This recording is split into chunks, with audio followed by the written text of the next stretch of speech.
ketika kita membuat struktur gaji ada beberapa istilah penting yang harus kita pahami. Yang pertama itu adalah range spread ya. Jadi besaran kisarannya itu kita tentukan.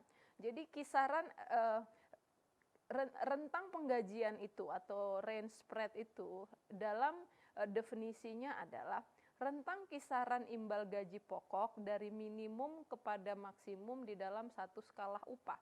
Misalnya saya ambil skala upah yang pertama, lalu saya katakan minimumnya itu 4,5 juta, maksimumnya itu 5,5 juta. Maka rentang kisarannya ini yang dikatakan tadi adalah range spread-nya tersebut. Nah, ini adalah dalam persentase. Lalu ada yang kedua dikatakan midpoint to midpoint regression. Apa itu? Midpoint itu adalah nilai titik tengah. Saya ambil contoh yang tadi, di dalam skala 1, grade yang pertama, dia nilai minimumnya 4,5 juta, nilai maksimumnya itu 5,5 juta. Maka titik tengahnya itu adalah midpoint.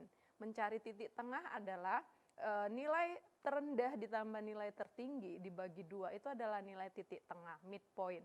Kalau midpoint to midpoint progression adalah nilai titik tengah dari level penggajian yang pertama itu dibandingkan dengan nilai titik tengah dari level penggajian yang skala di atasnya. Ini juga dalam persentase. Lalu ada yang dikatakan itu overlap ya. Overlap itu adalah di mana besaran gaji itu tumpang tindih antara satu skala penggajian dengan skala penggajian yang lain. Saya ambil contoh misalnya skala penggajian yang pertama level 1, rentangnya itu 4,5 juta sampai kepada yang maksimumnya itu adalah 5,5 juta. Tetapi di dalam level yang kedua, dia memulai nilai terendahnya itu adalah 5 juta, nilai tertingginya itu adalah 6,5 juta. Maka kalau kita lihat di sini ada overlap antara level gaji yang pertama dengan level gaji yang kedua. Karena di level gaji kedua dia memulai dengan 5 juta, sementara di level pertama dia juga masih di dalam kisaran 4,5 juta sampai 5,5 juta. Ini yang dikatakan overlap di dalam penggajian. Lalu ada dengan istilah red cycle dengan blue cycle ya. Gaji pokok yang telah melewati batas maksimum skala penggajian itu tadi dikatakan adalah red cycle. Tetapi kalau dia blue cycle, gaji pokok yang masih di bawah skala penggajian tadi.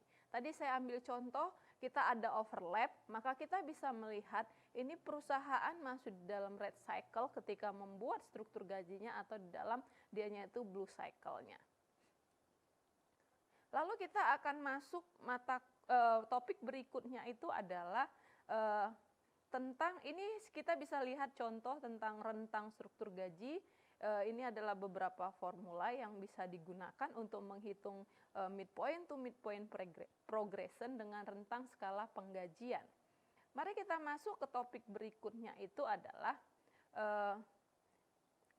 kenapa organisasi itu kenapa organisasi membuat penggajian itu berbentuk overlap?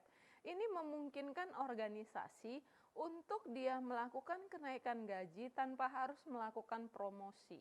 Jadi seandainya perusahaan melihat ada satu karyawan memiliki potensi untuk dipromosikan menjadi supervisor atau posisi apapun, tetapi dianya saat ini belum mampu atau belum siap untuk dipromosikan pada posisi tersebut, maka perusahaan bisa memotivasi dia untuk bekerja dan siap untuk dipromosikan pada level berikutnya hanya dengan menaikkan gajinya tetapi tetap di skala yang sama.